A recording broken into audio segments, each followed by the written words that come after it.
Assalamualaikum warahmatullahi wabarakatuh. Bismillahirrahmanirrahim. Alhamdulillahirabbil alamin wassalatu wassalamu ala asyrafil anbiya wal mursalin sayyidina maulana Muhammad wa ala alihi washabihi ajmain. Allahumma shalli ala sayyidina Muhammad al-Fatihi lima ghulika wal khatimi lima sabaqa.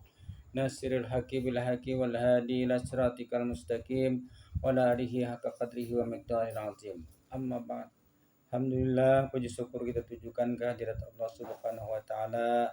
Allahumma shalli ala sayyidina Muhammad wa ali Muhammad. Salawat dan salam kita tujukan kepada junjungan kita Rasulullah sallallahu alaihi wasallam dan kepada seluruh keluarga beliau, sahabat beliau, kerabat beliau dan zuriat-zuriat beliau dan orang-orang yang mengikuti beliau hingga hari yaumil kiamah nanti.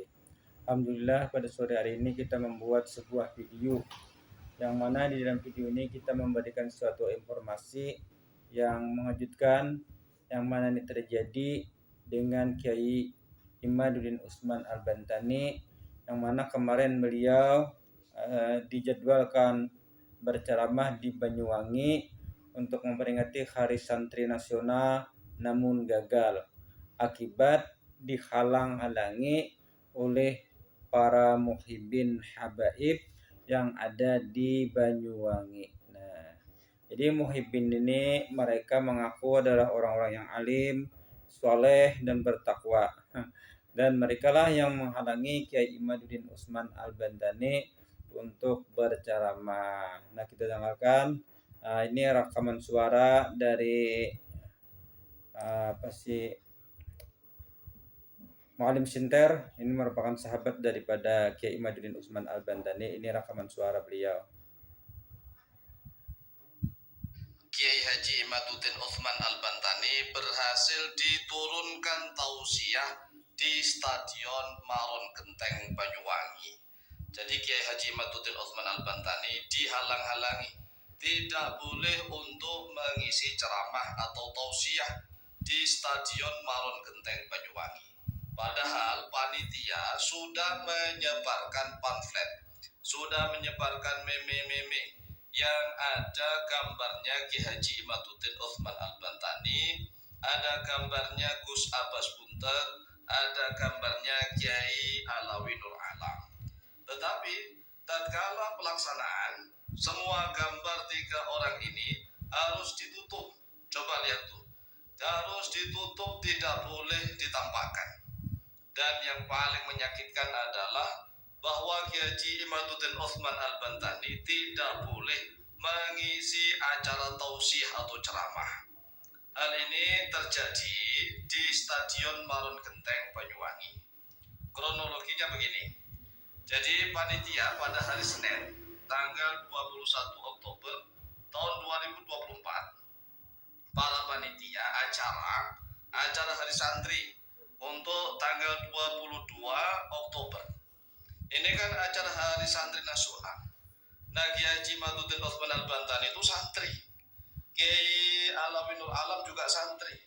Kiai Abbas Buntet juga santri. Ini memperingati Hari Santri. Tetapi para panitia acara dipanggil ke Kapolres Banyuwangi untuk berunding dengan para muhibbin habaib alwi. Hasilnya ini menghasilkan kesepakatan yang bersifat pemaksaan. Jadi sepakat tapi awalnya pemaksaan. Ini jelas-jelas pemaksaan agar Kiai Haji Imaduddin Utsman Al-Bantani tidak boleh mengisi acara tausiah. Ini benar-benar pemaksaan. Walaupun toh panitia terpaksa, ya kan judulnya terpaksa. Panitia terpaksa menyetujuinya. Jadi panitia yang sudah menyebarkan pamflet, kemudian meme pengajian, ada gambarnya Kiai Haji Imaduddin Utsman Al-Bantani, ada Gus Abbas, ada Kiai Haji Nur Alawi Nur Alam. Tetapi di dalam panggung ketika gambar itu harus ditutup. Harus ditutup, dan panitia karena kalah ini ya, panitia kalah maka gambar itu ditutup karena harus diganti oleh penceramah yang lain.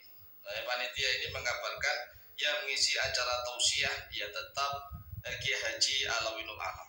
Tetapi pada awalnya panitia kepingin Kiai Haji Imaduddin Utsman Al-Bantani yang mengisi acara tausiah juga.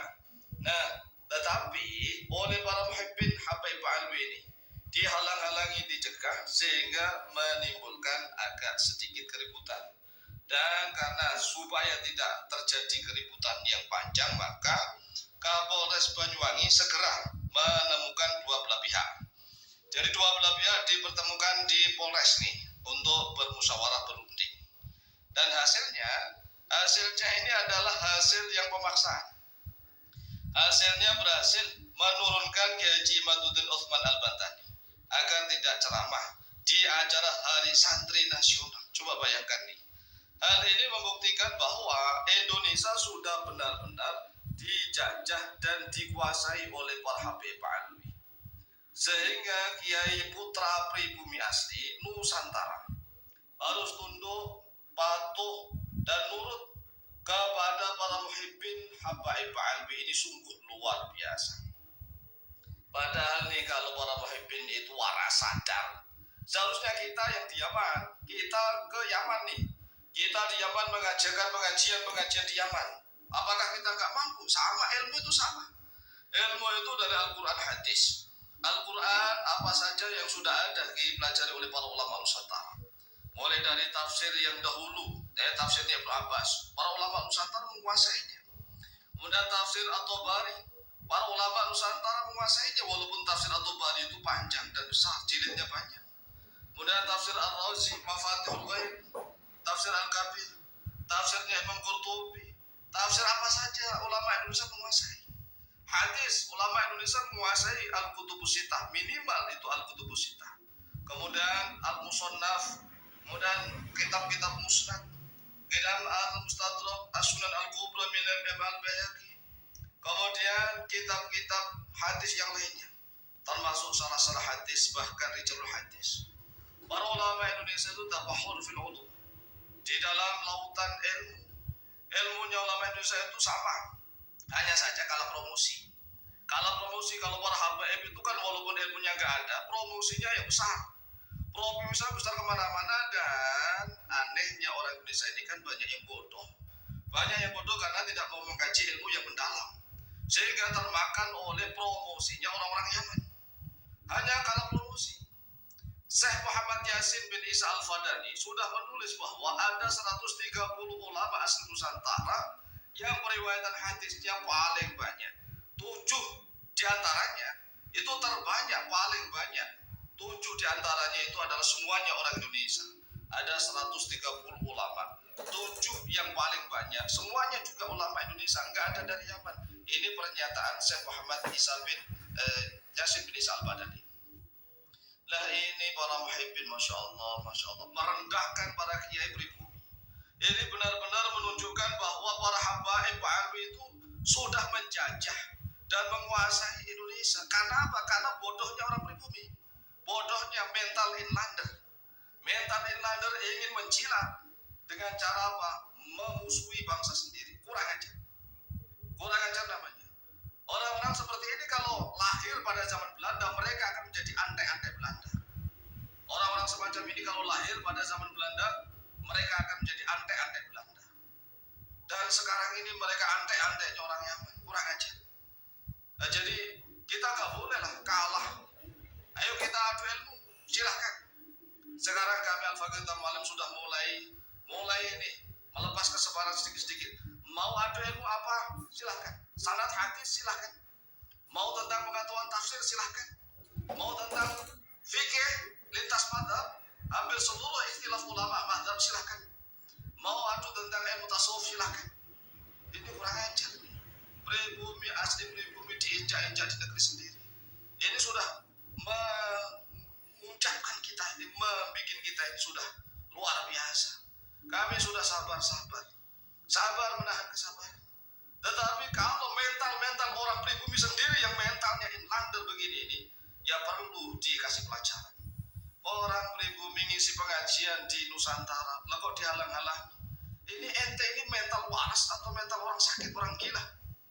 Orang pribumi harus menjadi pemimpin di negeri sendiri. Tidak boleh begini. Ini pribumi yang kurang ajar. Cobalah Anda pikirkan. Kalau Indonesia tatkala dijajah oleh Belanda dulu, seluruh Indonesia bersatu, Indonesia nggak akan lama di Indonesia. Sama halnya kita sekarang ini. Oleh sebab itu mari kita sadar dan waras. Demikian wallahu taala a'lam bishawab. Nah, itulah apa yang disampaikan oleh Mu'alim Center tentang berita atau informasi Kiai Imaduddin Utsman Al-Bantani yang gagal menyampaikan ceramah di Banyuwangi karena dihalang-halangi oleh muhibin habaib. Sekiranya inilah informasi yang kami sampaikan di dalam video ini. Mudah-mudahan ada manfaatnya. Jika ada salah dan hilapnya, mohon maaf. Wabillahi taufiq wal hidayah. Wassalamualaikum warahmatullahi wabarakatuh.